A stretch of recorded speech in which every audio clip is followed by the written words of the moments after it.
నమస్తే, వీటీవీ ప్రైమ్కి స్వాగతం.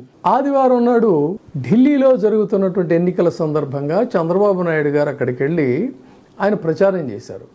ఆయన ప్రచారం చేస్తూ ఏమన్నారంటే బీజేపీని పొగుడుతూ ఢిల్లీని ఆప్ పాలన పూర్తిగా భ్రష్టు పట్టించింది, ఆప్ పాలనలో అభివృద్ధికి దూరం అయిపోయింది దేశ రాజధాని, 10 ఏళ్లలో కనీసం ప్రజల తాగునీటి అవసరాలు కూడా తీర్చలేదు, 1995లో హైదరాబాద్ ఏ విధంగా ఉందో ఆ విధంగానే ఇప్పుడు ఢిల్లీ కూడా ఉంది. అందుకని డబుల్ ఇంజిన్ సర్కారుని కనుక మీరు గెలిపిస్తే ఇది మరొక న్యూయార్క్ లాగా ఢిల్లీ అవుతుంది అని చెప్పని, న్యూయార్క్ని తలదన్నే రీతిలో అభివృద్ధి జరుగుతుందని చెప్పని ఆయన చెప్తున్నారు. ప్యాలెస్లు కట్టుకున్న వాళ్ళందరినీ కూడా ఆ ఇంటికి పంపించాలి అని చెప్పని ఇంకొక కొసమెరుపుగా చెప్పాడు. గమనించండి జాగ్రత్త, ప్యాలెస్లు కట్టుకున్న వాళ్ళని ఇంటికి పంపించాలి అని కూడా చెప్పాడు. ఇది చూసి ఒక్కసారిగా ఆపుకి సంబంధించినటువంటి నేతలు, ఆయన బలపరిచేవాళ్ళు ఢిల్లీలో ఉన్నటువంటి, ఎందుకంటే నెక్స్ట్ డే మండే నుంచి అక్కడ పార్లమెంటు సమావేశాలు జరుగుతున్నాయి. సో పార్లమెంటు సమావేశాల కోసం అని చెప్పని అందరూ కూడా మెంబర్స్ అందరూ వివిధ పార్టీలు, దేశంలోని వివిధ పార్టీలకు సంబంధించినటువంటి నాయకులందరూ కూడా పార్లమెంట్ మెంబర్లు ఢిల్లీ చేరారు. చేరిన తర్వాత మామూలుగానే వాళ్ళు మరి అక్కడికి వెళ్ళాక రాత్రి ఆదివారం పూట ఏం చేస్తారు, కరెంట్ న్యూస్ కావాలి కాబట్టి టీవీలు పెట్టుకుని చూస్తున్నారు. చూస్తూ ఉంటే చంద్రబాబు నాయుడు గారు వీరావేశంతో చేస్తున్నటువంటి ప్రసంగాలు వాళ్ళను ఒక్కసారిగా అవాక్కు అయ్యేటట్టుగా చేశాయి.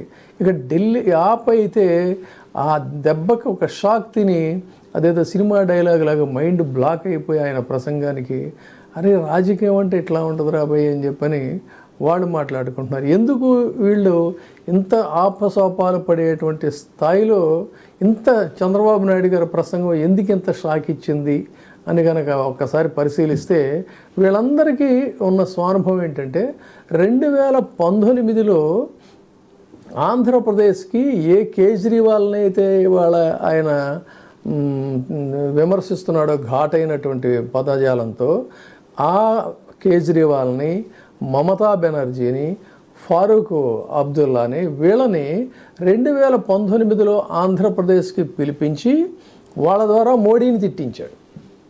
ఆ రోజున మోడీ గారికి ఎంత స్థాయిలో ఈయన అటాక్ ఇచ్చాడనేది మనందరికీ తెలుసు.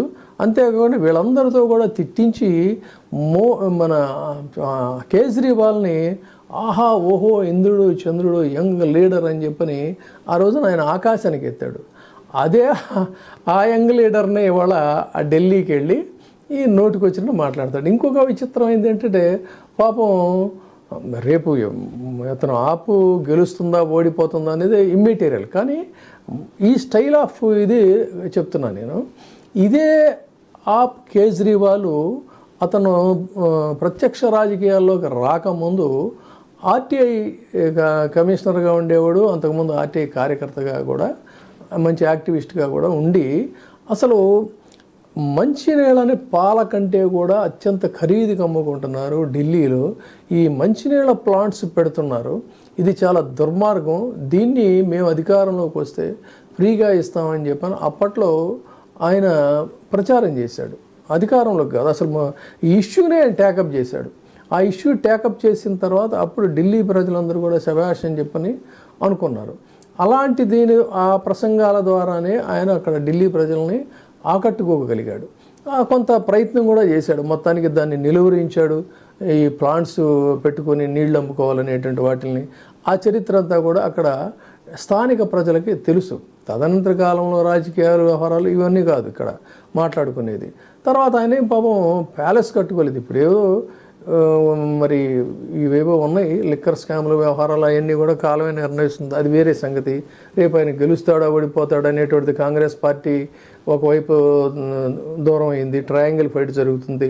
ఈ ట్రయాంగిల్ ఫైట్లో ఎవరు గెలుస్తారనేది కాదు ఇక్కడ. చంద్రబాబు నాయుడు గారి ప్రసంగాలు ఏ టైంకి ఎక్కడ ఎలా ఎవరినైనా కూడా ఆయన ఏమైనా సరే పొగడగలడు, తెగనాడగలడు అని చెప్పడానికి ఇది ఒక తాజా ఉదాహరణ. మొత్తంగా అయితే ఆదివారం నాడు జరిగిన ప్రసంగం అయితే యావత్ ప్రముఖ నేతలు ఢిల్లీలో ఉన్నటువంటి వాళ్ళందరినీ కూడా ఈయన ప్రసంగం షాక్కి గురి చేసింది. ఎందుకంటే ఒకవైపు పార్లమెంట్లో ఈయన గురించి వెస్ట్ బెంగాల్ ఎంపీలు మాట్లాడుతూనే ఉన్నారు. సో ఇది ఈయన గారి స్టైలు. అందుకని ఈయన ప్రసంగాలకి ఆ రోజున ఇంద్రుడు చంద్రుడు అని పొగిడినటువంటి కేజ్రీవాల్ని వాళ్ళ ఢిల్లీ వెళ్ళి మాట్లాడతాం చూస్తే రాజకీయాల్లో ఎంత అవకాశవాదం ఏ విధంగా ఉంటుందనడానికి ఇది ఒక జస్ట్ మళ్ళీ ఫ్రెష్ ఎగ్జాంపుల్ కిందే మనం దీన్ని అనుకోవచ్చు. Thank you.